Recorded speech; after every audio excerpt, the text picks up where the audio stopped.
राधे राधे दोस्तों, श्री हरिवंश। आज की वीडियो में आपका स्वागत है। देखते हैं कि एक व्यक्ति कहता है कि गुरुजी हमारे जीवन में अंधकार छाया हुआ है, तो देखते हैं कि गुरुजी उसे क्या बताते हैं। महाराष्ट्री, पिछले 5 सालों से जीवन में अंधकार छाया हुआ है। कभी भी सफलता नहीं मिल रही है। जीवन में आगे क्या करूं क्या ना करूं समझ नहीं आ रहा। सफलता किसे माना है आपने? महाराज जी, श्री जी मैं पढ़ाई पूरी की और मैंने श्री जी से कहा कि मैं अब क्या करूं। उन्होंने मुझे कुछ संकेत दिए थे कि आप सरकारी में जाइए और प्रभु की सेवा करिए। फिर सफलता नहीं मिल रही उसमें एग्जाम में, और अब यही आप हमारी बात समझिए। आपको श्री जी ने संकेत किया और आप सफलता नहीं प्राप्त कर, दोनों बातें झूठी है ना, दोनों बातें झूठी हैं। आप सत्य को स्वीकार कीजिए। श्री जी के संकेत को आप जानने लगे। आप श्री जी के संकेत तो तभी जब आप उनकी मन की बात जान लेना, तो आप कितने बड़े सिद्ध हो गए। और फिर सफलता किसकी चाहते हो? प्रकृति जन्य की। आप श्री जी के संकेत को जान जाओगे तो श्री जी के प्रेम की सफलता चाहोगे, लोकवत नहीं। और ये लोक की सफलता, सुनो पहले, प्रारब्ध के अधीन है। इसकी सफलता के लिए श्री जी से प्रार्थना मत करो। हमारी बात समझना। विद्यारण्य जी एक बहुत बड़े महापुरुष हुए हैं। उन्होंने अपने माता पिता को सुखी करने के लिए, धन प्राप्ति के लिए गायत्री अनुष्ठान किया। ब्राह्मण कुल में जन्म हुआ था। एक पुरस्चरण 24 लाख गायत्री होता है। उन्होंने एक पुरस्चरण किया, 2 पुरस्चरण किया, एक बार भी कोई धन की प्राप्ति नहीं हुई। आखिरी में उन्होंने संन्यास लिया। जीव संन्यास लिया, माता गायत्री प्रकट हो गई। उनका अब इंद्रासन भी मांगो तो आपका, तो बोले अब क्या जरूरत है, अब तो वैरागी हो गया, विरक्त हो गया। माता पिता भी पधार गए, उनकी सेवा के लिए अर्थ चाहना। 23 पुरस्चरण किए और आप तब नहीं आई। तो उनका तुम्हारे अनंत जन्मों में ऐसे 24 महापाप थे जिनके कारण मैं नहीं आ पा रही थी। अब वो 23 पुराण से चरण से नष्ट हुए, पुरस्चरण से, और 24वां तुमने संन्यास लिया। तो अब आप जो चाहो पर बोले अब चाहिए ही नहीं, क्योंकि अब सन्यासी हो गए, अब तो ब्रह्म प्राप्ति के लिए। तो इससे आभास होता है कि अगर हमारा बुरा प्रारब्ध है तो हमको भोगना पड़ेगा। हम कितना भी प्रयास करें वो हमें, तो हम क्या करें इसमें जिससे हमें परम शांति हो? प्रभु के नाम का जप करते हुए उन पर दृष्टि लगाएं कि प्रारब्ध से हमारा भरण पोषण शरीर का भले, ये हमारा भरण पोषण आपसे होगा नाथ। तो वो एक ऐसे हैं जो आपके प्रारब्ध को भी मिटा देंगे। वो ऐसे शरणागत वत्सल हैं कि सब लिखा पढ़ी अलग कर देंगे। सुदामा जी को दरिद्रता का योग था। ऐसी दरिद्रता, कई कई दिन तक भिक्षा नहीं मिलती थी। ये जितने भी चरित्र हमारे लिए उदाहरण है। मांगने जाते थे तो मांगने से भी नहीं मिलता था, कई कई दिन। तो एक दिन उनकी पत्नी ने कहा कि हमारा आपका तो चरणामृत से भी गुजारा 2 दिन 3 दिन हो, 4 दिन हो, छोटे छोटे बच्चे तो मर जाएंगे ऐसे। कुछ तो उनका श्री कृष्ण के सिवा हमारा कोई नहीं। अब हम क्या कर सकते हैं? प्रारब्ध जब बिगड़ता है ना, वो कोई सफलता नहीं होने देता। तो एक दिन श्री रुक्मिणी जी प्रसाद ठाकुर जी को भोग पा रही थी, तो वो ऐसे रोक दिए, उदास हो गए। तो उनका प्रभु ऐसी स्थिति हमने जब जब आपकी देखी, तो किसी भक्त को जब कष्ट होता है तब आपको ऐसे देखा है। कौन सा भक्त है और क्या कष्ट है? तो का एक सुदामा नाम के हमारे मित्र हैं, कई दिन से भोजन भी उनको, प्रभु आपके मित्र और मैं आपकी दासी, महालक्ष्मी का अवतार रुक्मिणी, आप हुक्म कीजिए। लोक लोक की संपत्ति वहां, बोले उसको चाह नहीं है, हमारे मित्र को चाह नहीं है, और चाह ना होने पर हम विवश हैं। अगर वो चाह कर ले तो सारी व्यवस्था हो जाए। बोले पैदा करो जाके चाह। बोले उनके हृदय में तो नहीं पैदा कर सकते, हम भी, क्योंकि जिस हृदय में भगवान का आश्रय और निरंतर चिंतन है वहां माया की चाह नहीं होती। बोले उनकी पत्नी के हृदय में, बोले प्रयास करते हैं जाके। भगवान संत वेश में गए, भिक्षाम दे, निकली। अतिथि का सत्कार करना गृहस्थ का धर्म होता है। हाथ जोड़ा और कहा हम असमर्थ हैं, आपको भिक्षा नहीं दे सकते। क्यों? बोले हम अपवित्र हैं, हमारे ऊपर सूतक लगा हुआ है। किस बात का सूतक? हमने एक पुत्र जन्मा है। तो ठीक है, हम 10-12 दिन बाद आ जाएंगे।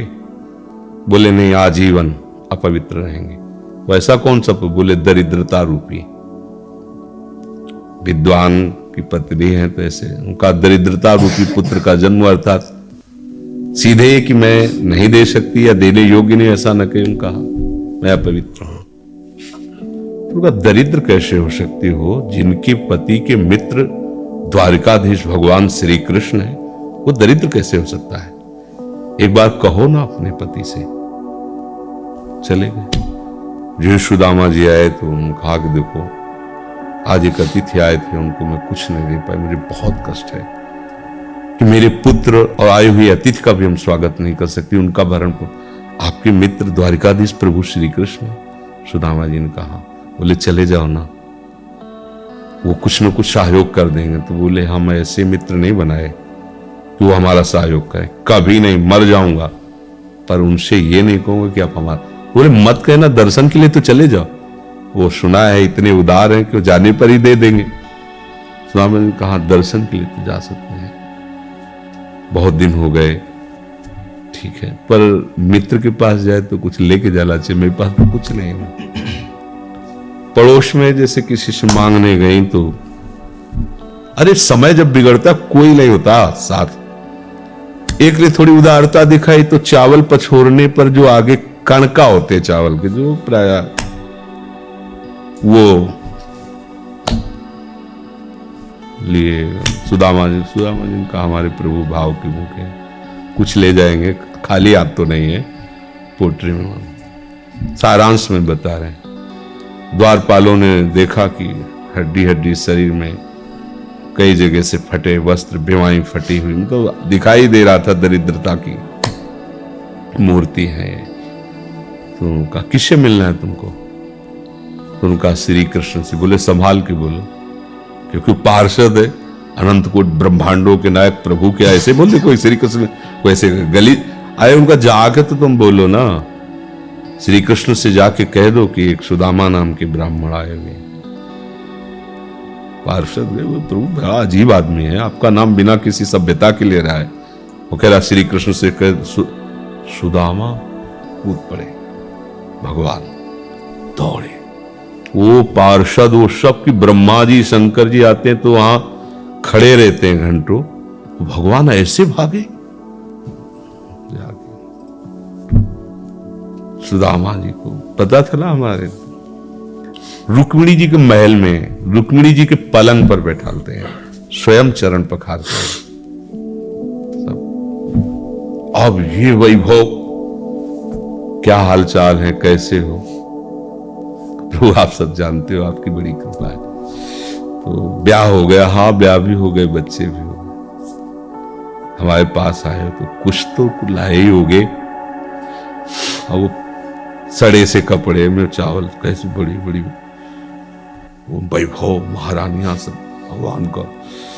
चुप ऐसे बोले, देखो फिर चूक कर रहे हो, हमारे हिस्से की चोरी पहले की थी और फिर चूक कर रहे हो। और हिम्मत नहीं पड़ रही थी, इतने महामहिम प्रभु को कैसे हो तंदुर। भगवान ने ऐसे छीला, ओहो आज तक मुझे ऐसा स्वाद नहीं मिला। भगवान बड़ाई कर रहे, देखो रुक्मिणी जी की आंखों में आंसू आ गया, वो दृश्य। भगवान पकड़ लिया हाथ, बस प्रभु हम आपकी सिवा नहीं रह सकती। और भगवान तो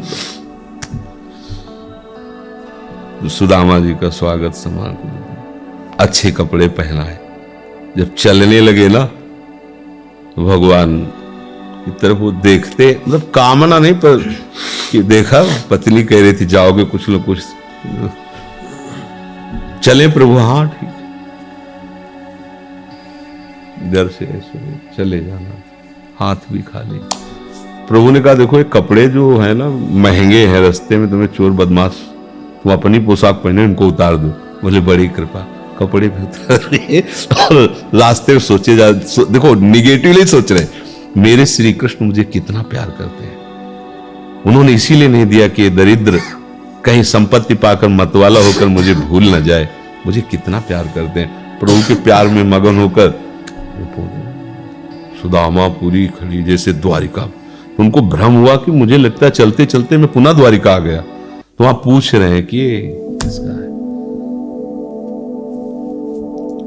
भगवान के पास विधाता है, उनका प्रभु ये तो गलत हो गया। इनके भाग्य में हमने लिखा था क्षय श्री,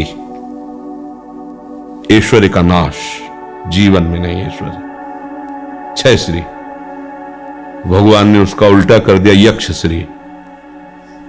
जैसे कुबेर का अथाह धन का खजाना, त्रिभुवन का खजाना वही है कुबेर के पास, जैसे कुबेर का खजाना यक्ष श्री। तो कहा प्रभु, तो उनका इन्होंने एक पुण्य किया है, अनंत ब्रह्मांडों के समस्त जीवों को तृप्त कर दिया है। प्रभु खुद को खाने को ले तृप्त, बोले मेरे रोम रोम में करोड़ करोड़ ब्रह्मांड वास करते हैं और इनके तंदुलों से मैं तृप्त हो गया। अनंत ब्रह्मांडों का भंडारा हो गया, उसका जो पुण्य होता है लिख दो इनके भाग्य में। अब किसी की चलेगी प्रभु के आगे? तो एकमात्र प्रारब्ध को मिटाने वाले भगवान है। कर तुम अकर तुम अन्यथा कर तुम। तो आप भगवान की शरण होकर उनका नाम जप कीजिए और उनसे प्रार्थना कीजिए कि आपको उचित लगे तो समस्या का समाधान कर दीजिए, नहीं तो मुझे समस्या से लड़ने का बल और विवेक दीजिए। तो देखा दोस्तों आपने कि आज की वीडियो में गुरुजी ने क्या समझाया कि हम कुछ भी मतलब दान पुण्य करते हैं या किसी वजह से हम भगवान को कुछ अर्पण करते हैं, तो ऐसा नहीं है कि उसी बीच हमारा वो काम हो जाए। लेकिन जब होना होता है तभी होता है, जब हमारे भगवान ने लिखा होता है तब होता है। समय से हमें कामयाबी ज़रूर मिलती है, इसलिए आप निराश ना हो। बस, धन्यवाद।